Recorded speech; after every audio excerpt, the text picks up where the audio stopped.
नमस्कार. EPF पेन्शनधारकांनो 95. आजपर्यंत बरेच यूट्यूबवर लोकांनी व्हिडिओ बनवलेले आहेत. कशावर? तर EPF 95वर.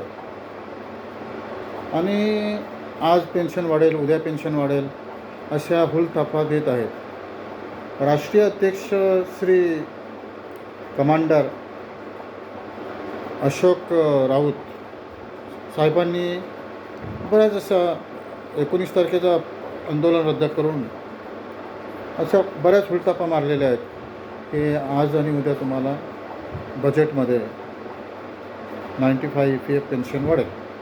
परंतु आजतगत असं वाढण्याची गोष्ट आलीच नाही कुठे. आणि बरेच यूट्यूबर वृद्ध लोकांना आश्वासन देऊन फसवत आहेत. त्यांनी पहिले माझं आव्हान आहे की त्यांनी यूट्यूबवर व्हिडिओ टाकण्याच्या आधी जबाबदारीने कोणतीही गोष्ट जबाबदारीने टाका.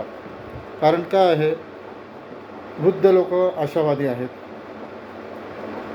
आज आणि उद्या पेन्शन वाढेल असं त्यांच्या मनामध्ये आहे. गत सरकार जे आहे आता सध्या, त्यांनीसुद्धा आजपर्यंत EPF 90वर कोणताच निर्णय घेतलेला नाही. आता अर्थमंत्री सीतारामनजी यांनी संसदेमध्ये बजेट पेश केला. बजेट पेश केल्यानंतर त्याच्यामध्ये बऱ्याच घोषणा झालेल्या आहेत मध्यमवर्गीयांसाठी, मिडल क्लाससाठी. परंतु वृद्धांचं जे मेन आशास्थान होतं की या टायमाला आपल्याला पेन्शन वाढवून भेटेल, परंतु EPF 95 पेन्शनवर क्षसुद्धा शब्द चिक्कार केला नाही. हे असं किती दिवस चालेल? मित्रांनो, आपण आता वृद्ध याच्यामध्ये आहेत. आपण आपल्या आयुष्यभर कष्ट केले, राबले, कंपनीमध्ये राबले, महामंडळामध्ये राबले, भरपूर मेहनत केलेली आहे.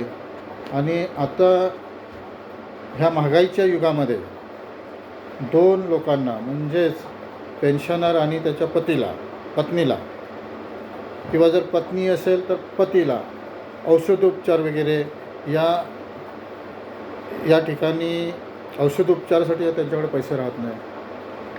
अशी गोष्ट आहे की मुलं भरपूर असतात, लोकांची मुलं असतात, कमावती लोक असतात, परंतु मुलं वृद्धांवर लक्ष देतील याची शाश्वती देता येत नाही आपल्याला. मेन गोष्ट अशी आहे की सरकारने पालकत्व स्वीकारून पेन्शनर लोकांना थोडासा दिलासा द्यायला पाहिजे होता ह्या बजेटमध्ये. परंतु या बजेटमध्ये संपूर्ण निराशा झालेली आहे. लोक कशी आहेत, आशावादी आहेत, परंतु लोकांच्या आशाची निराशा झालेली आहे. माझी सर्व यूट्यूबर्सला हात जोडून विनंती आहे की तुम्ही खोटे व्हिडिओ बनवू नका. जी काय खरी परिस्थिती आहे ती आपल्या पेन्शनरच्या समोर आणा. आज पेन्शन वाढणार, उद्या पेन्शन वाढणार, ह्या गोष्टी हुलथापा मारण्यासारख्या आहेत. आणि वृद्ध जे आहेत 60, 65, 70, 75, 80 अशा लोकांना तुम्ही आशेमध्ये का ठेवतात? जर का त्यांनी विचार केला की एका वृद्धाच्या घरामध्ये त्याचे 2 मुलं असतील तर त्याच्या घरामध्ये 10-15 लोकांचा प्रपंच असतो, नातेवाईक असतात. त्यांनी जर सांगितलं की ह्या पक्षाला निवडून नका देऊ, तर सरकार पालटण्याची सुद्धा ताकद ह्या वृद्धांमध्ये आहे. परंतु जाणून बुजून का होईना, पण हे सरकार वृद्धांना दुर्लक्षित करीत आहे. असं चालणार नाही.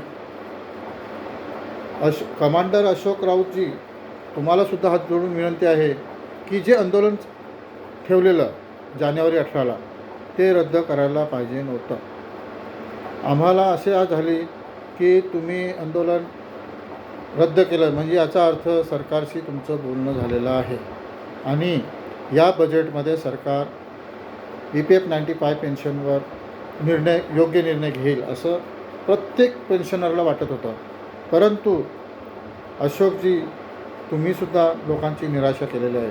आणि जे छोटे यूट्यूबर आहेत त्यांनासुद्धा माझी धडाडीची विनंती आहे की जर काय असेल सक्षम करा, असे व्हिडिओ बनवू नका. तुम्हाला फक्त व्ह्यूज पाहिजेत, सबस्क्रायबर पाहिजेत, तर हे चालणार नाही. ह्या व्हिडिओला तुम्ही लाईक करा नका करू, सबस्क्राईब करा नका करू आणि बघा नका बघू. आम्हाला ह्या व्हिडिओची म्हणजे आम्हाला व्ह्यूजशी काही करायचं गेलं नाही. मी सुद्धा एक वृद्ध माणूस आहे, पेन्शनर आहे. आता 6 महिने पहिले मी रिटायर झालेलो आहे. माझ्यासारख्या माणसाला 3,759 पेन्शन बसलेले आहे. या महागाईच्या काळामध्ये 3,759 रुपयात पती पत्नी, औषधं, प्रवास कसा झेपणार आहे? विचार करा. सरकार मायबापलासुद्धा माझी विनंती आहे की लवकरात लवकर आमच्या वृद्ध लोकांच्या अडचणीवर विचार करून योग्य आम्हाला न्याय द्या. 7,500 प्लस DA अशी सुद्धा घोषणा झालेली आहे. अशोकजी, तुम्हीसुद्धा 7,500 प्लस DAची मागणी केलेली आहे, परंतु तुम्ही त्या गोष्टीचा फॉलोअप करत नाही असं आमच्या लक्षात येत आहे. आमची नाराजगी आहे तुमच्याबद्दल.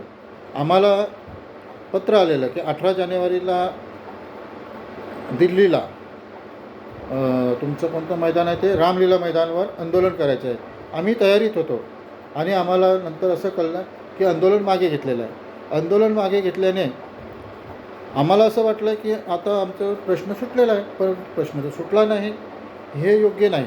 तर तुम्ही निव्वळ वृद्धांची फसवणूक करत आहेत आणि वृद्धांची फसवणूक करू नका. वृद्धांचे आशीर्वाद तुम्हाला चांगले भेटणार नाही. तुम्हाला जर चांगले आशीर्वाद पाहिजेत तर 7,500 प्लस DA लवकरात लवकर वृद्धांना 95 पेन्शनच्याद्वारे देण्याची कृपा करावी. ही तुम्हाला सर्वांना हात जोडून विनंती आहे की हा व्हिडिओ संपवतो मी आणि जे काही वेळेवार बोललो असेल ते सर्वांची माफी मागतो. आणि EPF पेन्शन लवकरात लवकर चालू करावी आणि तीसुद्धा 7,500 प्लस DAवर आणि त्याच्यामध्ये औषधोपचारासाठी सुद्धा वेगळा भत्ता देण्यात यावा. ही हात जोडून विनंती आहे तुम्हाला.